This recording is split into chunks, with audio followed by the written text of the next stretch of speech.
예, 여러분 반갑습니다. 우리가 그 지적 관련된 그 본격적인 내용을 이 시간 처음으로 소개합니다. 여러분 책은 228쪽의 내용인데 제목이 그 공간정보의 구축 및 관리 관한 법률, 명칭이 상당히 긴데 제가 한번 써놓고 한번 정리해보죠. 제 1편의 내용이 됩니다.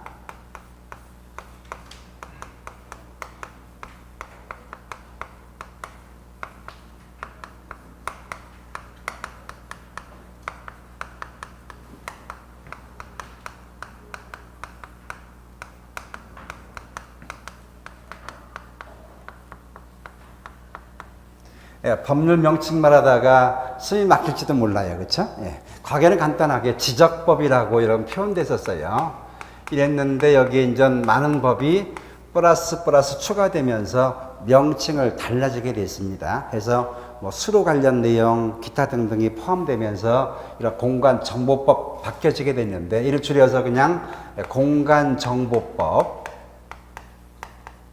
혹은 그 과거처럼 그냥 지적법이라고도 이야기하는데 사실은 정확한 표현이 막 공간정보법의 내용이 되어야 될 겁니다. 왜냐하면 모든 것들이 전선화됐다 이런 의미도 있습니다. 이것이 바로 우리가 첫 번째 공부할 지적 관련 내용이 됩니다. 이 시간 총칙의 내용이죠. 제1장 총칙 관련 내용을 소개하죠. 무릇 모든 법들은 제1장 1조에 그 목적이 나오죠. 마찬가지 지적 관련 내용도 목적이 나옵니다. 이 소위 공간정보법은 토지 관련 정보를 우리가 등록해서 자, 이렇게 표현되어 있죠, 여러분. 지적의의가 먼저 나오는데 의의 보세요. 지적이란 국가가 통치권 미치는 전 국토를 필지 단위 구획, 토지 표시를 지적 공부에 등록 공시하는 것이 바로 지적이다라고 얘기하는데 이것도 뜯어볼 말이 많은데 뒤에 넘어가서 그냥 확인토록 하겠습니다. 그럼 대체 공간정보법 그 목적이 뭐가 될까? 이 목적은 측량, 수로조사의 기준 및 절차, 지적공부, 부동산 정확공부의 작성 등에 관한 사항을 규정함으로써 가장 중요한 것은 바로 국토효율적 관리와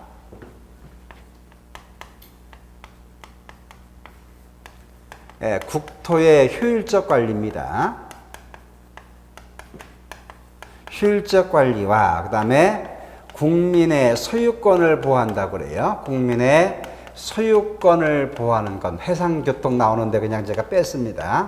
국민의 소유권 보호하는 것을 그 주된 목적으로 한다라고 정의합니다. 자, 이것이 이제까지 한 4번, 5번 정도 처음에 출제된 바 있는데 이것이 공법 내용과 비교해서 출제가 됩니다. 자, 공법은 소개했죠? 부동산 관련 공법은 부동산의 이용과 규제 관련 법이 되고 있다. 되는데 우리 공간정보법, 지적법은 국토를 효율적 관리하기 위해서 이 말을 제가 풀었을 겁니다. 자, 이 말은 뭐냐면 우리 국민에게 세금을 악착같이 받을 목적으로 여러분 세금 걷기 위해서 법이 만들어진 겁니다. 지적법이. 사실은 이 지적법이 1910년 만들어져요. 처음으로 만들어지는데 일제시대잖아요. 일제시대. 그 당시 일제시대에 그 당시에 돈 될 만한 게 없었어요. 오직 땅뿐이 없어요. 땅. 여기 관련된 뭘 부과하기 위해서 세금 부과하려고 이 법을 만든 겁니다. 근데 이것을 어떻게 했나요? 포장했어요. 국토를 뭐 한다 하죠? 효율적 관리한다 이야기합니다. 그런 목적과 그 다음에 국민의 소유권을 보호한다고 그래요. 지적이. 왜냐하면 잠시 뒤에 공부하겠지만 지적 통해서 바로 지목과 경계와 면적들을 결정합니다. 이 경계를 결정해 주는 것 이것이 바로 뭐죠? 나와 타인의 경계, 주인과 주인 아닌 사람의 경계가 어디가 되는가 이걸 가리켜서 국민의 소유권을 보호한다 이렇게 우리가 이야기를 합니다.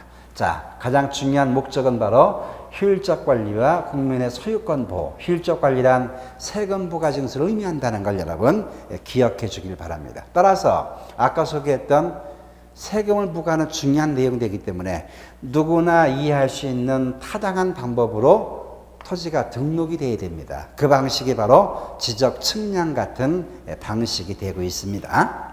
자, 두 번째 용어의 정의가 나오죠. 제가 소개한 바 있지만 그 지적 관련 내용은 먼저 그 쓰임 용어가 정리해 주는 것, 이것이 가장 중요합니다. 처음에 그 지적 관련 내용이 어려움은 용어가 낯설다는 얘기예요. 근데 이것은 꼭 극복할 이런 과정이 될 겁니다. 첫 번째, 먼저 지적 소관청이 나옵니다. 이미 소개한 바 있는데, 여러분 소관청이란 뭘 이야기하죠? 담당 관청, 소관청 이런 말을 씁니다. 그럼 대체 지적 관련 소관청은 누가 될까? 시장, 군수, 구청장이라고 이야기합니다. 시장, 군수, 구청장, 즉 특별광역시 이런 시, 시장, 군수, 구청장인데, 이때 시장, 군수, 구청장은 이게 이제 선문제가 됩니다. 지방자치단체, 지자체의 장이 아니고 국가기관으로서의 시장, 군수, 구청장이라 이야기합니다. 이 말뜻 한번 이해해 주길 바랍니다. 자, 여러분 시장, 군수, 구청장이라면 지자체의 장이죠? 근데 여기서 말하는 지적소관청은 지자체의 장이 아니라 국가기관 된다 그래요. 어떤 의미냐면, 여러분 세금을 납부합니다. 어떤 납부할까요? 세무서죠? 예. 세금 납부는 우리 국민의 4대 의무 중에 하나입니다. 납부 의무가 있죠? 예. 또 뭐가 있나요? 남성들의 병력 의무가 있어요. 병력 의무. 병력 의무 어디서 담당합니까? 병무청. 국가사무입니다. 세금도 세무서. 국가가 담당합니다. 알 수 있겠죠? 근데 이 지적도 사실은 국가의 중요한 재산이기 때문에 국가가 담당해 줘야 돼요. 근데 국가 할 일 너무 많아요. 누구한테 맡겨줍니까? 시장, 군수, 구청장에 맡겨주는 겁니다. 따라서 시험에 출제될 때는 지자체로서의 장이 아니라 국가기관으로서의 장이 된다라고 이야기를 합니다. 시장, 군수, 구청장이를 지적소관청이라고 이야기를 합니다. 그 다음에 지번 부여 지역이라고 소개되고 있는데,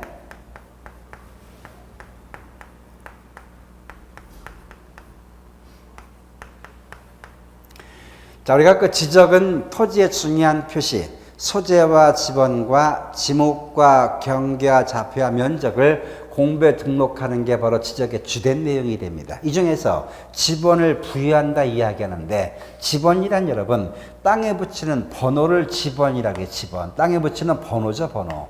사람과 비유한다면 사람의 뭐와 유사합니까? 예? 절대 아닙니다. 여러분 주민번호 얘기했죠? 절대 아닙니다. 사람과 비교할 때 뭐와 같은가? 이름과 같습니다. 이름. 알 수 있죠? 사람마다 이름이 있죠?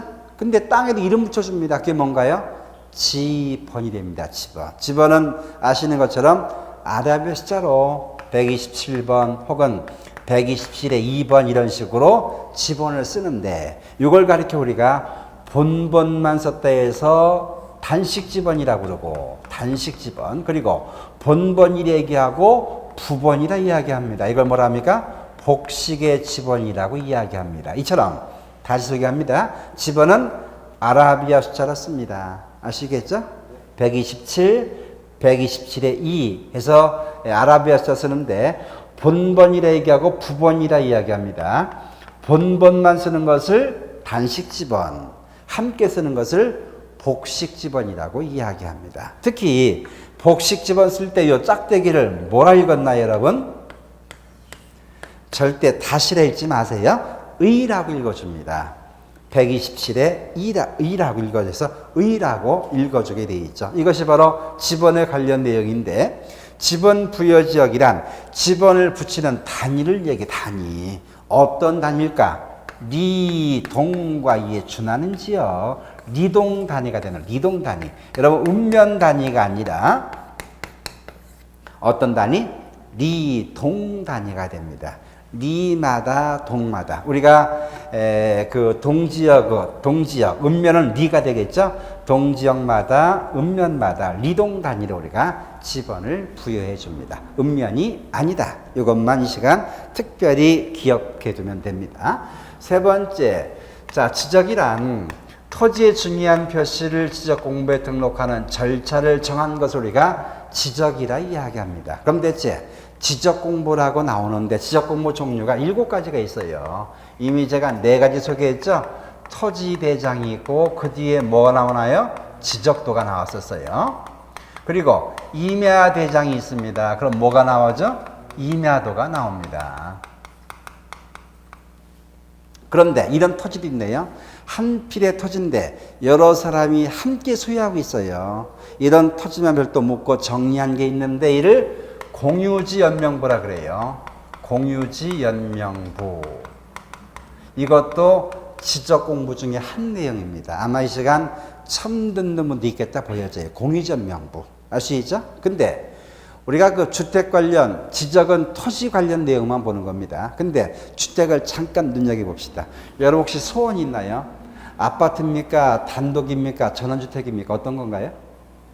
아파트예요? 전원주택인가요? 예. 특히 아파트 같은 걸 우리가 공동주택이라 이야기합니다. 공동주택. 자, 공동주택 같은 경우 그 땅이 넓어요, 좁아요? 넓겠죠. 근데 아파트가 높을수록 개인 몫은 작아집니다. 아시겠죠? 특히 아파트 연립처럼 공동주택이 깔고 있는 땅이 있다. 이 토지를 이렇게 불러줘요. 대지권이라 불러줍니다. 이것만 별도 묻고 정리한 장부를 뭐라 불러줘요?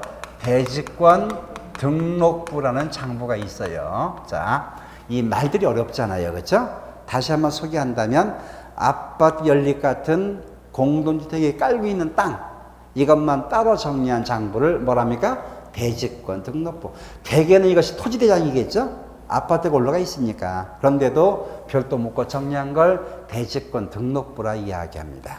더 나가서 6가지뿐이 안 나와서 6가지. 그럼 대체 어떤 게 또 있는가?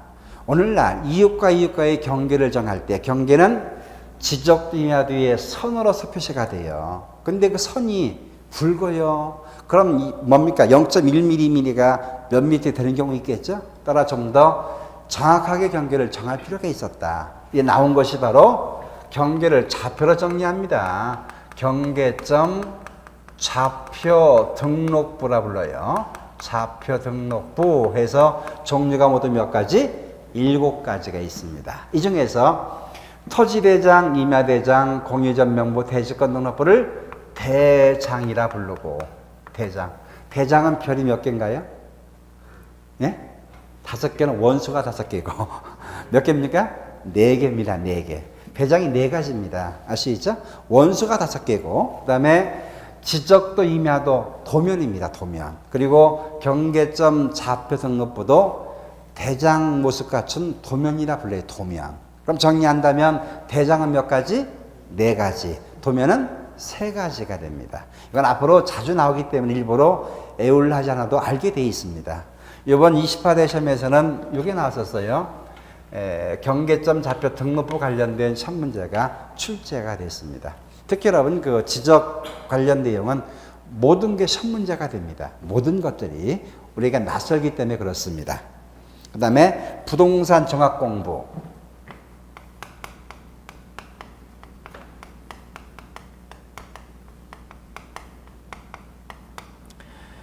부동산 종합군 2015년, 2014년인가요? 이때 처음 나온 장부가 바로 부동산 종합공부입니다. 아마 그 부동산 관련된 그 서류를 떼보면 알겠지만 등기부는 어디서 떼야 됩니까? 등기소 가서.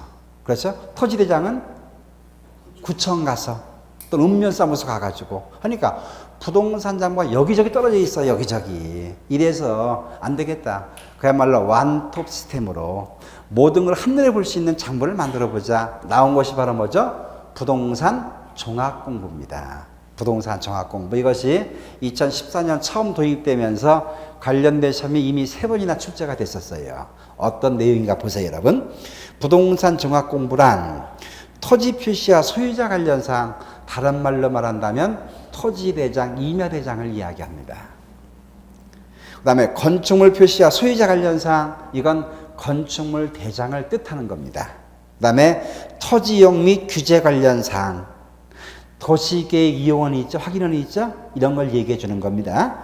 부동산 가격 관련 사항을 종합정보를 등에 관한 부동산 관련 종합 정보를 정보관리 체계 통해서 기록 저장한 것, 이걸 부동산 종합 공부라고 이야기합니다.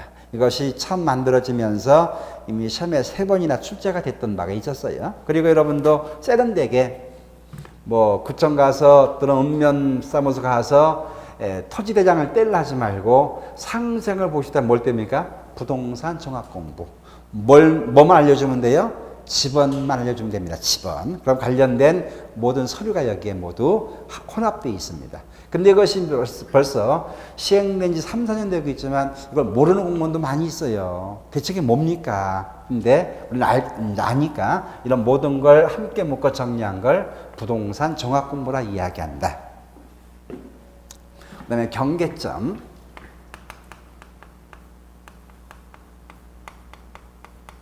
여러분 경계와 경계점은 달라요. 경계는 뭡니까? 토지와 토지의 경계를 직선 연결해서 연결된 것이 바로 경계가 됩니다. 경계. 여러분 혹시 그 지적도 이미 한번 보셨나요? 경계가 동그랗게 표시됩니까? 아니면 이렇게 직각으로 표시됩니까? 직각으로 표시가 됩니다. 특히 측량할 때 이런 뒤에 말뚝을 박아주는 겁니다. 이런 뒤. 아시겠죠? 직각 표시가 됩니다. 그럼 대체 경계점이란 뭘 얘기할까? 경계점이란 필지를 구획하는 선의 굴곡점과 또는 경계를 좌표로 연결해서 표시했던 그 뭡니까? 좌표 연결에 표시했던 그 점들을 우리가 경계점이라 이야기한다. 그러니까 나중에 그 경계와 내용을 한번 비교해 주길 바랍니다. 그 다음에 측량. 오늘 3교시엔 제가 측량 관련 내용을 공부할 겁니다. 자, 측량도 이제 지적 측량이 나오는데 혹시 여러분 그 측량의 모습 본 적 있나요? 측량하는 거? 어디서 봤어요? 도로에서. 그건 지적 측량이 아닙니다. 측량 종류가 되게 많아요, 여러분. 우리가 근데 흔히 보는 게 뭡니까? 일반 도로에서 포장할 때 무슨 층 해가지고 요 막대기에 표시했죠? 무슨 층 해가지고 붉은 자갈, 좀 고운 자갈, 모래, 마사 표시하는 거 있죠? 이걸 하는 건 측량, 지적 측량이 아닙니다. 그러니까 측량의 종류가 너무나 많은데 우리가 공부하는 것은 뭡니까? 지적 측량을 공부합니다. 지적 측량. 이때 지적 측량이란 뭘 얘기할까? 토지 표시를 지적 공부에 등록하기 위해서 경계와 좌표와 면적을 등록하기 위해서 하는 측량을 뭐라 한다? 지적 측량이라 이야기합니다. 일반 도로 닦기 위한 측량은 측량이 아닙니다. 경계를 구하고 좌표를 구하고 면적을 구하기 위해서 또는 이웃 간의 경계 다툼이 있어요. 내 땅이다 아니다 다툼이 있죠. 이때 이를 지표상에 확인하기 위해서. 여러분 경계는 땅에 표시됩니까? 안 되죠. 그럼 어찌합니까? 도면에 선으로 표시되는 걸 말뚝을 박아 표시해 주는 게 바로 뭐다? 우리가 지금 얘기했던 경계 복원 측량이라 그래요. 이것도 일종의 지적 측량의 내용이 됩니다. 다시 한번 정리한다면 지적 측량은 일반 측량과 달리 토지 표시 중 경계와 좌표와 면적을 공부에 등록하거나 이웃 간에 경계 다툼이 있을 때 지표상의 복원기한 측량을 지적 측량이라 이야기합니다. 그 다음 7번째 지적 재조사 측량.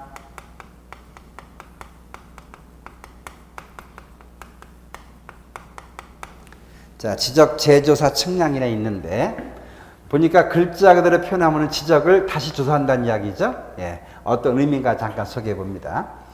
이런 그 지적 제도가 처음 나온 게 지난 1910년입니다. 역사적 어떤 사건이 있었나요? 한일합병이 돼버리죠. 이미 잠깐 소개했지만 일본 조선을 정복하고 조선을 개화시킬 목적으로 합병했나요? 아니죠. 조직적인 착취하려고 합병이 됐던 겁니다. 그래서 가장 먼저 한 게 바로 지적법을 만들어요. 지적법. 왜? 토지에서 뭘 거두려고? 세금을 거둘 목적으로. 가능하죠? 그런데 그 측량할 때 어디를 기준 잡는가? 일본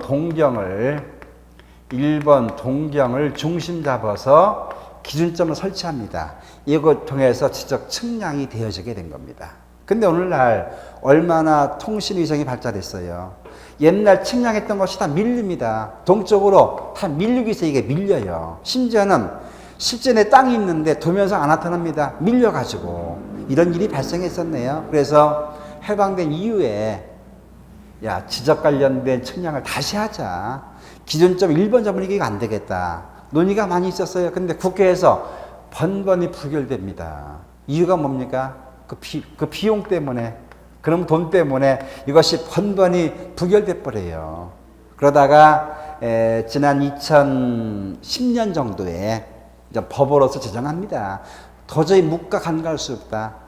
우리가 전반적인 지적 재조사 사업을 실시하자 해서 이게 나와지게 된 겁니다. 여기 따라 하는 것이 바로 뭐죠? 지적 재조사 측량이 됩니다. 누가 한다는 얘기는 누가? 일반 소유자가? 이해관계인이? 아닙니다. 누가 하는 겁니까? 예, 국가가 합니다. 국가. 이게 또 이번 28회 시험 문제입니다. 다음 중 토지 소유자 이해관계인이 신청하시는 측량이 아닌 것은 이게 시험에 났었어요. 좀 까다로웠어요. 이게 소위 측량의 대상 13가지 중에 한 내용이 되는데 이는 일반 사람 신청할 게 아니라 국가가 하는 측량입니다. 그래서 이것이 정답됐던 그런 문제가 됩니다. 제가 이번 기초 과정을 소개하면서 금년 출제된 문제도 다 소개해 볼 겁니다. 이 과정 통해서. 이게 이번 출제됐던 그 시험 문제인데 국가가 시행하는 측량이 되고 있다. 이게 바로 지적 재조사 측량이 됩니다. 모든 비용을 국가가 들여서 하는 겁니다. 그 다음에 지적 확정 측량. 우리가 측량의 대상이 13가지 떼게 있는데 그 중에 지적 확정 측량이라 있어요. 지적 확정 측량.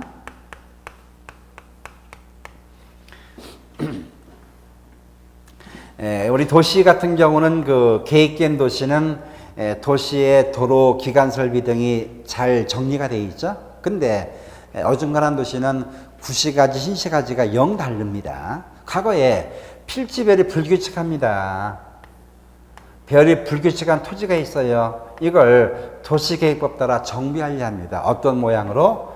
바둑판 모양으로 정비를 합니다. 이때 도로변 가백의 도로변 땅을 바꿔줘야겠죠? 이걸 우리가 보통 환지, 땅을 바꿔준다 이야기합니다. 이런 식으로 소위 도시개발사업 등이 진행이 되어집니다. 가능하죠? 이처럼 도시개발사업 등이란 필지별 불규칙한 토지를 곳곳에 드러내고 공공시설을 됨으로써 이렇게 반듯한 모양으로 만들어주는 걸 도시개발사업 등이라 그래요. 종류가 많아요. 농지 같은 경우는 뭐 농지정리사업, 정비사업 혹은 재정비사업, 토지개발사업 등등이 관련 내용이 됩니다. 아시겠죠? 근데 잠깐 보세요. 이 갑의 땅과 이 갑의 땅 똑같은 면적과 똑같은 지번과 똑같은 지목을 갖출까요? 다릅니다. 아시겠죠? 과거에는 이것이 전답이 될 수도 있었는데 도시개발 사업은 토지를 개발하는 데 주 목적이 되고 있죠. 꼭 전답일 필요가 없다는 이야기입니다. 지목이 상업적인 대로 바뀔 수 있다는 이야기입니다. 아시겠죠? 따라서 지적확정 측량이란 도시개발사업 등의 토지개발사업 진행될 때 토지 표시를 새롭게 결정하고자 할 때 하는 측량을 뭐라 불러줘요? 지적 확정 측량이라 이야기합니다. 이 그림이 아주 중요합니다. 불규칙한 토지 배열을 이런 바둑판 모양 토지로 만들어주는 걸 도시개발사업 등이라 이야기하는데 이때 토지 표시를 새롭게 정하는 것을 지적 확정 측량이라 이야기한다. 알 수 있죠?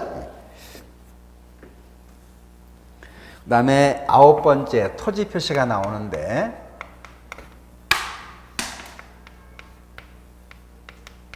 자, 이것도 한번 시험에 나왔던 바가 있었어요. 토지 표시란 토지의 소재는 기본이죠. 소재와 지번과 경계와 지목과 좌표와 면적.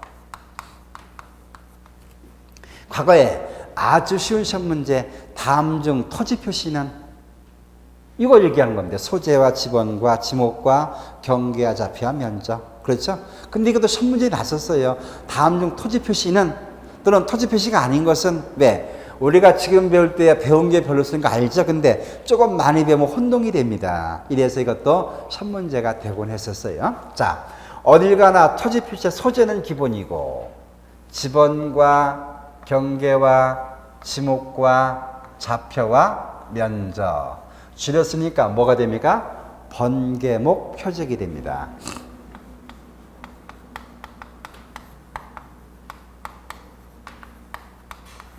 나중에는 여러분 이 지번만 가지고 1시간을 경계만 가지고 1시간을 지목은 한 2시간 정도 공부 2시간, 3시간 공부돼야 됩니다. 이것만 가지고. 그리고 좌표 면적도 1시간을 공부하고 매번 한 문제, 두 문제, 한 문제가 출제가 돼요. 많은 문제가 시험에 나온다는 이야기입니다. 즉 지적은 여러분 토지 표시를 결정해 공부에 등록하는 절차를 정한 것이 바로 지적법에 내용됩니다. 누가 정합니까? 지적 소관청이 정해요. 그럼 대체 어찌 정할 걸까? 이걸 우리가 공부하는 과정이 지적제도의 내용이 된다는 이야기입니다. 자, 이것이 너무 자주 나오기 때문에 제가 말을 만들어 봤어요. 말을.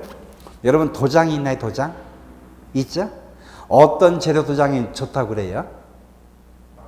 나무, 대추나무?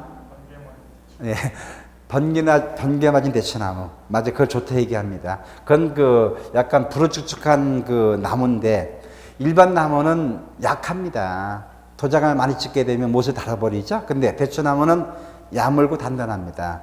여간에 닳지가 않아요. 그렇죠? 근데 벼락 맞은 대추나무는 왜 또 그걸 선호하는가? 이걸로 도장을 파면 믿거나 말거나인데 잡기를 쫓아준다고 그래요. 잡기를 내서 이걸 파는 사람이 아주 많습니다. 여기 착안해서 원래 이런 번개가 아닌데 번개가 대추나무를 표적 삼았대.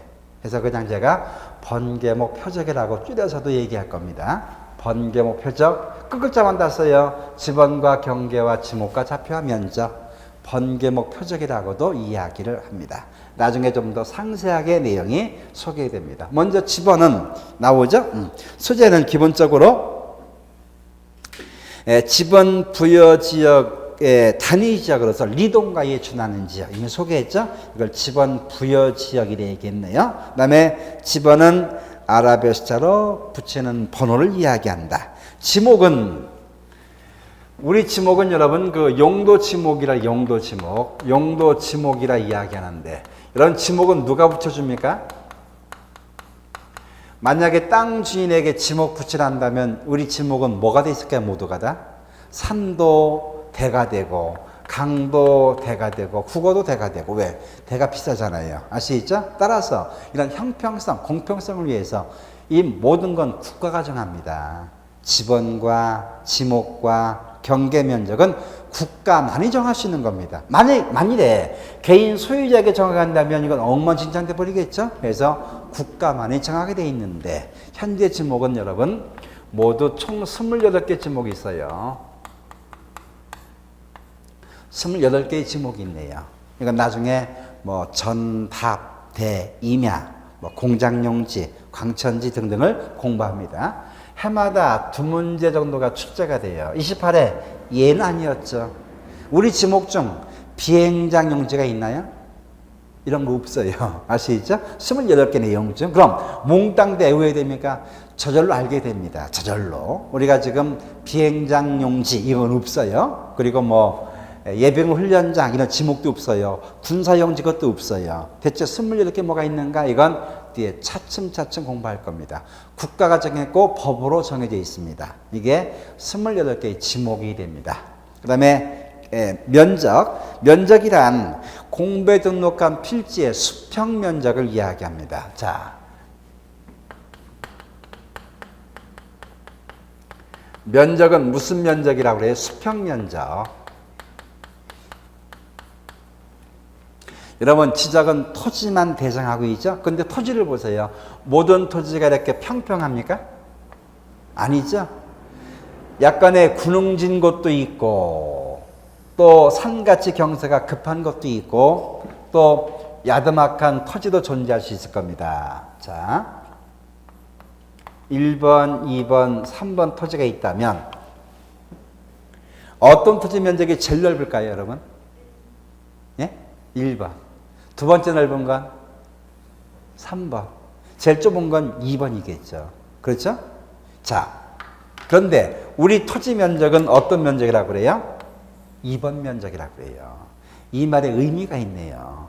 우리 지적공부에 등록하는 면적은 수평 면적이라 이야기하는데 이 뜻은 마치 공중에서 토지를 내려본 것처럼 등록이 된다는 이야기입니다. 이걸 뭐라 불러요? 수평 투영 면적, 수평 면적이라 말해주는 겁니다. 아시겠죠? 그러니까 산은 산대로 이렇게 군용진 걸 등록하는 게 아니란 이야기입니다. 땅 내려서 등록한 면적이라 해서 무슨 면적? 수평 면적 혹은 수평 투영 면적이라 말해주는 겁니다. 이것이 우리 면적의 의미가 됩니다. 그 다음에 좌표는 이미 소개했지만 좀 더 정확한 그 경계를 정할 목적으로 XY 좌표로 정한 게 바로 좌표. 이것도 뒤에 상세 내용이 설명이 됩니다. 넘어갑니다. 그 다음에 10번째 토지 이동이 나오는데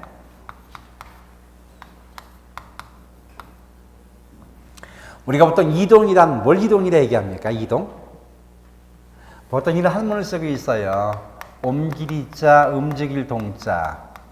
사물이 한 장소에서 다른 장소로 이동하는 것. 이것이 이동이라 이야기합니다. 그렇죠? 또 어떤 사물의 특성 이야기할 때 다른 점은 뭐고 차이점은 뭔가. 다르리 자, 같을 동자. 이 이동도 쓰고 있죠? 이동. 그 사물 하나 갖다 놓고 공통점 뭐고 차이점 뭐냐? 또 이동이라 쓰게 됩니다. 그렇다면 우리 토지동이나 어떤 이동 얘기할까요? 또 이런 이동도 있어요. 다르리 자, 움직일 동자. 자, 우리 토지동은 어떤 이동입니까? 1번 이동, 2번 이동, 3번 이동. 예? 1번, 2번, 3번. 3번인가요? 1번이면 토지가 왔다 갔다 한다는 얘기입니까? 투명인간처럼? 아니겠죠? 2번도 아니고 3번인가요? 예, 3번이 맞습니다. 이걸 이제 강조하는 이유가 있어요. 이 개념이 참 중요하다. 토지동이란 토지가 홍길동처럼 왔다 갔다 하는 게 아니란 얘기예요. 또 공통점, 차이점 찾는 것도 아니란 이야기입니다. 요 이동을 이야기하는데 이건 뭘 얘기하는가? 토지의 표시입니다. 토지의 표시. 토지 표시란 뭘 얘기하죠? 이미 제가 소개했죠? 번개목 표적이라 얘기했네요. 지번과 경계와 지목과 좌표와 면적을 토지 표시를 새로이 부여합니다. 또는 변경합니다. 또는 말소하는 것. 이걸 가리켜 토지의 이동이라 이야기합니다. 이걸 강조하는 이유가 있었어요. 옛날에 토지동이란 토지 표시를 변경해 주는 걸 토지 이동이라 이야기합니다라고 간단히 얘기했네요. 간단히. 그런데 새롭게 부여해요. 토지 표시를 이거 우리가 용어 쓴다면 신규 등록이라 이야기합니다. 신규 등록이란 등록이 안 된 땅을 맨 처음 등록하는 걸 얘기해 주는 겁니다. 아시겠죠? 해서 새롭게 부여되거나 혹은 변경 기준 들어있었죠? 또는 말소하는 걸 이야기한다. 말소. 아니 땅이 없어집니까? 땅이 없어질 수가 있나요? 예? 땅이 가만히 있다 없어질 수가 있나요? 예? 어떤 물에 잠겨요? 바가지에? 바닷물에. 예, 맞습니다. 철저하게 지적은 토지만 그 대상. 바다는 포함됩니까? 안 됩니까? 안 됩니다. 파도가 쳐옵니다. 흙을 갉아먹을 수 있겠죠? 이때 토지가 바다로 되는 경우 있어요. 이걸 가리켜 우리가 문자 써가지고 해면성 말소가 된다 이야기합니다. 우리가 간척 사업하면서 바다를 토지로 만드는 경우도 있죠. 반면에 있던 땅이 바다로 바뀌는 경우도 있겠다. 이것도 토지 표시가 말소되는 그 내용 되기 때문에 토지의 이동이라 말해주는 겁니다. 아시겠죠? 해서 토지동 나온다면 세 가지가 꼭 연상되어야 됩니다. 토지 표시를 새롭게 부여되거나 변경되거나 말소가 되는 걸 토지의 이동이라 한다. 세 가지가 꼭 나와줘야 됩니다. 가능하죠? 좀 더 구체적으로 이제 신규 등록이 나와요. 신규 등록의 의미는 등록 안 된 토지를 맨 처음 등록하는 걸 신규 등록이라 이야기합니다. 여러분, 등록 안 된 땅 있나요, 없나요? 예? 있어요? 있다고 느끼면 공부하지 말고 그것만 찾아가세요. 그것만 찾아가서 깃발 꽂으세요. 내 땅하고. 예? 있어요, 없어요?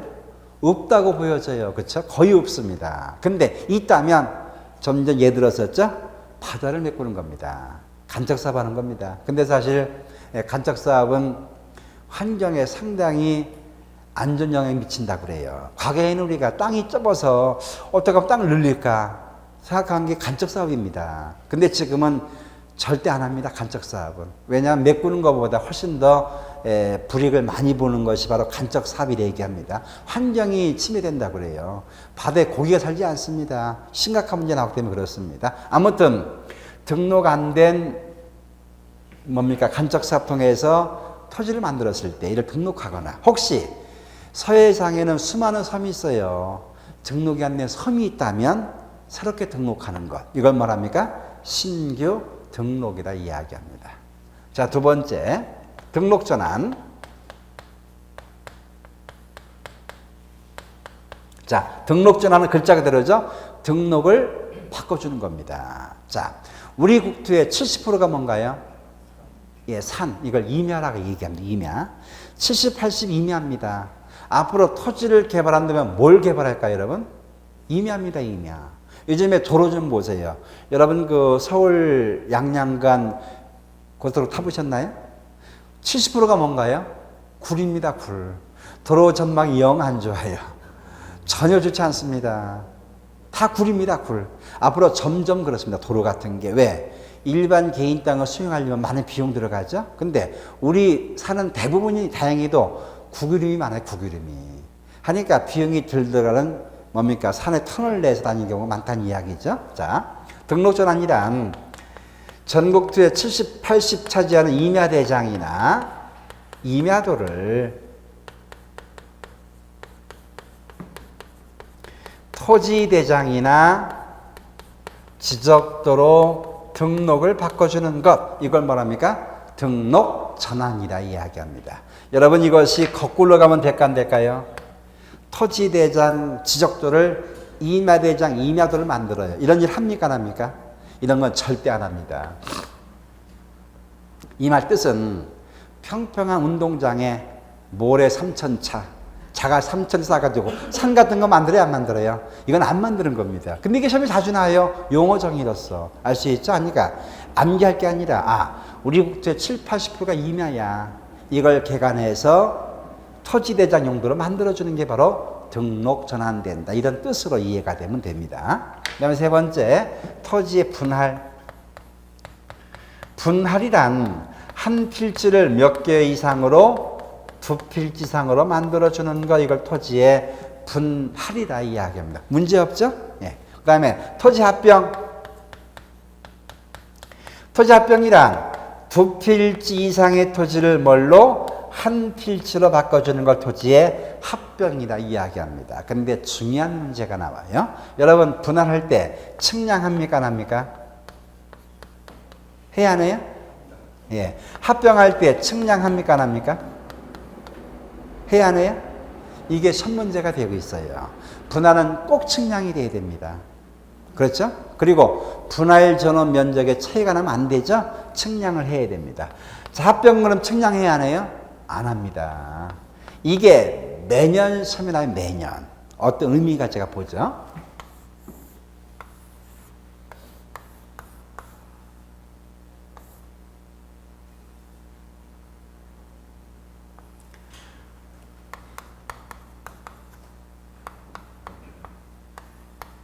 자, 이런 토지 있다, 가정의 토지 있는데 이때 11과 12와 13번의 토지의 소유자 같아요.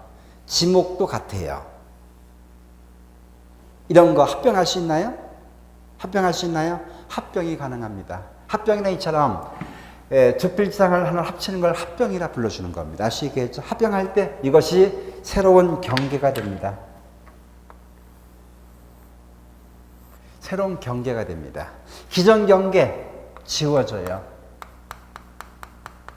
근데 주의할 것, 이거 화이트를 지우면 안 됩니다. 보여지게 지어야 돼요. 보이게. 이게 바로 합병입니다. 알 수 있죠? 이때 요 면적과 요 면적과 요 면적을 하나 합쳐줍니다. 이것이 바로 합병 후에 면적이 되는 겁니다. 측량할 필요가 있나요? 없나요? 없어요. 이것이 새로 측량이란 경계나 면적을 구하는 게 측량이죠. 근데 합병은 경계를 뭡니까? 새롭게 정할 필요가 없어요. 이걸 합치면서는 경계되니까. 알 수 있겠죠? 면적도 합쳐주면 되니까 정할 필요가 없다. 따라서 측량하지 않는다. 아주 중요한 내용입니다. 그 다음에 5번째 지목 변경. 다시 강조합니다. 토지동이란 토지의 표시, 지번과 지목과 경계와 좌표 면적을 새롭게 부여되거나 변경되거나 말소가 되는 것. 지목이 바뀌는 것도 이게 뭔가요? 지목 변경이 되는 것. 토지 이동이 되는 겁니다. 알 수 있겠죠? 이처럼 지목 변경이란 지적공부에 등록된 지목을 다른 지목 바꿔주는 것이 바로 지목 변경이 되는 겁니다. 어떤 데 지목 변경하고 어떤 데? 어떤 데 지목 변경합니까? 뭘 대로 바꿔요? 그러니까 시골에 뭡니까? 전이 있는데 그 밭 가운데 집을 짓고 싶어요. 근데 집은 질서에 있죠? 근데 지목을 반드시 뭘로 바꿔야 됩니까? 대로 바꿔줘야 됩니다. 이유가 뭘까요? 세금이 달라요, 여러분. 전에 붙는 세금, 대에 붙는 세금. 세금이 달라요. 제가 소개했죠. 지적은 철저하게 토지 소유자에게 뭐 하려고? 세금 부과징수가 목적이다. 알 수 있겠죠? 이때 바로 지목 변경이 돼야 되는 겁니다. 될 수 있죠? 이처럼 지적공부에 등록된 지목을 다른 지목 바꿔주는 걸 지목 변경이라 이야기합니다. 자, 끝으로 6번째 축척 변경이 나와요. 축척 변경. 자, 축척 변경 글자가 들어죠? 축척을 뭐 해주는 겁니까? 변경해 주는 걸 축척 변경이라 그래요. 근데 그래도 포인트가 있어요. 지적도의 경계점 정밀도, 경계점 정밀도를 높이기 위해서 작은 축척, 저는 소축척이라 불러줍니다. 소축척을 대축척으로 바꿔주는 것, 이걸 가리켜 뭐랍니까? 축척 변경이라 이야기합니다. 다시 한번 소개한다면 임야도가 아니라, 즉 산 같은 건 여러분 돈 들여 축척 변경 안 합니다. 어떤 것을? 지적도의 경계점 정밀도를 높이기 위해서 작은 축척을 뭐로 바꿔요? 큰 축척 바꿔주는 것, 이걸 가리켜 뭐라 한다? 축척 변경이라 이야기합니다. 자, 우리가 그 지적법상 축척의 종류는 500분의 1, 600분의 1, 1000분의 1, 1200분의 1, 2400분의 1, 3000분의 1, 6000분의 1. 모두 몇 가지가 있나요? 7가지. 가능합니까? 자, 우리가 이제 공법 같은 거 보게 되면 뭐 25,000분의 1, 50,000분을 얘기하죠. 근데 지적법상 축척은 여러분 7가지뿐이 없어요. 어떻게? 500, 600, 1000, 1200, 2400. 쉬었다가 3000, 6000. 안 쉬면 4800이 나와버려요. 엉뚱하게. 다시 나가봅니다. 500, 600, 1000, 1200, 2400. 그리고 3000, 6000. 가능하죠? 여기서 여러분 어떤 게 더 큰 축척? 예, 500번에 갈수록 큰 축척입니다. 어떤 게 소축척? 6000번에 갈수록 소축척이 됩니다. 어떤 게 더 정밀하죠? 대축척이 훨씬 더 정밀한 겁니다. 가능하죠? 이처럼 임야도가 아니라 지적도의 경계점 정밀도 높이려고 작은 축척을 뭘로 만들어요? 큰 축척 만드는 걸 축척 변경이라 이야기합니다. 여기에 중요한 문제가 나와요. 여러분, 토지의 축척이 변경되면 뭐가 바뀌어요? 축척이 변경되면 뭐가 바뀌어요? 축척. 다시 뭐라요? 토지의 축척이 바뀝니다. 뭐가 바뀌어요? 축척. 근데 문제는 축척만 바뀔까요? 아닙니다. 몽땅 다 바뀌어요. 몽땅. 소유자 빼고 지번도 바뀌고 지목도 바뀌고 좌표도 바뀌고 면적도 달라집니다. 그 이유가 뭐냐면 2400분의 1 축척을 600분의 1로 바꾼다 가정해 보세요. 안 정밀하죠? 정밀하죠. 면적이 차이가 나올 수가 있어요. 면적이. 단순하게 축척이 바뀌면 여러분 면적도 차이가 발생합니다. 그리고 지목도 바뀌어버려요. 지번도 새롭게 부여합니다. 그리고 좌표도 달라지게 되어 있습니다. 이래 축척 변경되면 모든 것이 몽땅 다 바뀌어지게 됩니다. 이래서 여러분 그 토지의 분할 갑병 같은 경우는 내 땅을 내가 나눕니다. 내가 값치는 겁니다. 누가 합니까? 내가 합니다. 아시죠? 반면 이 축척 변경은 일반 개인 소유자가 할 게 아니라 소관청이 필요에 따라 합니다. 소관청이. 이래서 요건이 까다로워요. 소유자 3분의 1 이상의 동의를 받아야 돼요. 그리고 축척변경위원회 의결을 또 거쳐줘야 됩니다. 그래서 일정한 요건을 갖춰줘야 됩니다. 이것이 금년 28회 시험문제. 축척변경 요건의 시험에 나왔었어요. 소유자 3분의 1 이상의 동의와 축척변경위원회 의결을 거치도록 돼 있고 그리고 시도지사의 승인까지 받습니다. 축척변경위에서는. 그래서 요 관련 내용이 이번 시험에 출제가 됐었네요. 이처럼 우리가 그 지적 관련된 총서를 소개하는데도 벌써 두세 문제가 나오잖아요. 시험 문제가. 그렇죠? 그래서 모든 것들이 다 시험 문제가 되고 있는 겁니다. 여러분께 지금 그 기초이론 강좌를 소개하고 있는데 그냥 편하게 이런 흐름들이 있구나 이런 내용만 이해가 되면 되고 특별히 강조한 내용들만 조금 더 여러분 확인해 주길 바랍니다. 잠시 쉬었다가 잠시 후에는 지적 측량 관련된 일반 계열을 여러분께 소개하도록 하겠습니다. 잠시 후에 뵙겠습니다.